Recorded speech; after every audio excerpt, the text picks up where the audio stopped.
First of all, what is deaf history? Well, deaf history is a subject that fascinates me, and rather than provide a long list of references, I've just really brought, because in the time we've got this afternoon, I couldn't possibly give an academic lecture on the subject in the space of 40 minutes, what we've got. So I've just bought some books, and I've put them out on the front, which people can perhaps briefly browse at. I know we have to be out of the room by 2 o'clock, but you get an idea of what books are out there. And particularly, what I want to focus in time here is Welsh perspectives on deaf history. Where, for example, I'll just give one example here, Madam Wen. How does deafness feature in literature? Well, those of you who might be familiar with the folklore story of Madam Wen will know that there's a character in it, which is Madam Wen herself, the highwaywoman, the robber, where she disguises herself as a deaf elderly relative. So there's lots of little sources where we can find mention of deafness, either in fiction or in biographies. But for me, it's a fascinating subject, but for some others it will always be an obscure subject. I find it very satisfying and very rewarding to learn something about other deaf people's lives from the past.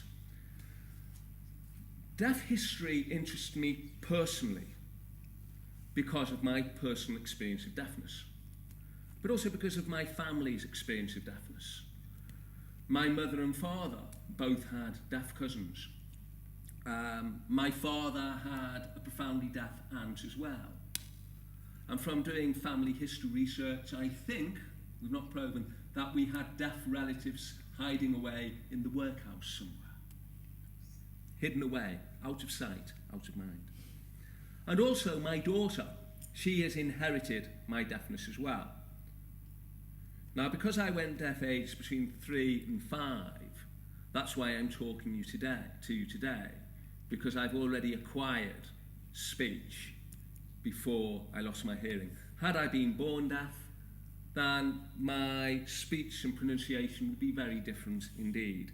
And you might come across me saying words incorrectly or making mispronunciations in this presentation. I please hope you'll bear with me for that, understanding the reasons why. Understanding about deaf history for me gives me a better understanding of my own place as a deaf man in hearing society. Knowing about deaf history is empowering for those who are deaf.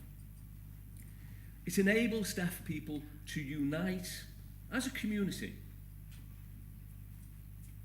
with shared interests, shared experiences, and a shared language. That language being sign language. The presentation today is going to be about the history of deaf people who were born deaf or became deaf at an early age. Now, this is not to say that the experiences of hard of hearing people or those who become deafened in adult life are not important. This is not to say that their lives are not important.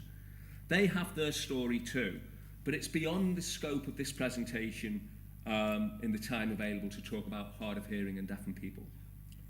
Now, historically, those people who were born deaf without speech were described as being deaf and dumb. This comes with a health warning now. I will be using the words deaf and dumb in this presentation, but I'm using them in a historical context because that was how the people were described at the time, and that was what the institutions that served them were called as well, deaf and dumb institutions, deaf and dumb schools. That just be under no doubt at all, please, don't go away with any confusion. Today, the terminology deaf and dumb, if used in everyday language, is unacceptable, it is offensive. So I'm using it in a historical context only. Now, as you can see from these books out here, I mean, you can't read the titles from that distance, but you can get the idea that British deaf history has already been fairly well documented by several deaf authors. David Wright, the poet from South Africa, his book Deafness, a Personal Account, includes a good description of deaf history there, and that was published, I think, in 1969, so it's been around for a while. Peter Jackson, Britain's Deaf Heritage, I've referred a lot to that book as well in preparation for today, as well as my own research. And more recently, Cedric Moon from Cardiff. The focus on deaf history has become more Welsh in recent years. His book, A Tale of Three Deaf Schools in South Wales, and I acknowledge these authors as being the source of most of my information today. The deaf community, though, one thing to be clear about who the deaf community are, it's a community of interest rather than one which is bound by national or geographical boundaries. When you're talking to deaf people from the deaf community who are signers, you usually find the fact that they're deaf and sign language users is something which gives them more affinity with another deaf signer, regardless of that person's ethnicity, heritage, geographically where they're from, around. So the Welsh identity is important to deaf people, but I would say that the deaf identity for most of the people I'm in contact with is stronger. And hopefully during this presentation I'll be able to share my personal perspective and emphasise events that happened in Wales, though it is important to be aware of the wider international deaf history that does have an impact on all of those who are deaf. Sometimes one needs to understand events that have happened or affected deaf people in the UK, Europe and wider afield in order to draw parallels with what happened in Wales. Let's cut to the chase.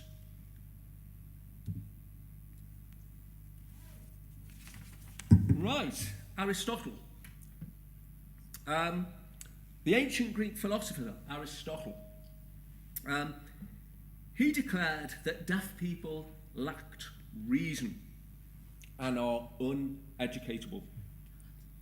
This is in his work, The History of Animals. He observes that those who are born deaf all become speechless. They have a voice, but they are destitute of speech.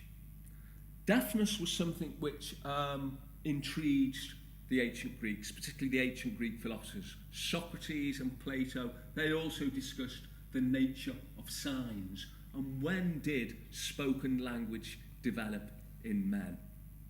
They talked about, Socrates said that if we could not speak, then we would be signing, making reference to deaf people who they're aware of. But bear in mind that the ancient Greeks and in Rome, they weren't particularly kind to deaf people, as I'll come to that. But Pliny the Elder, who died in the volcanic eruption at Pompeii in AD 79, he records that there are no persons born deaf that are not also dumb. So the link between deafness and muteness is well recognised even back then.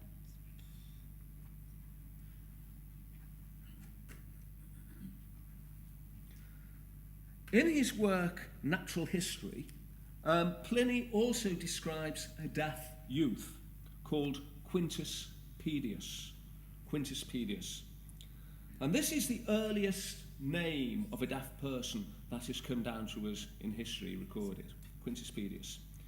And Quintus this is an artist's impression of him, what he looked like. But Quintus was the son of a Roman consul who, with the approval of the Emperor Augustus, was taught to paint. And a very proficient painter he became indeed. But it's interesting to note that for a deaf person to train as a painter, he had to have permission from the Emperor. It was not the norm.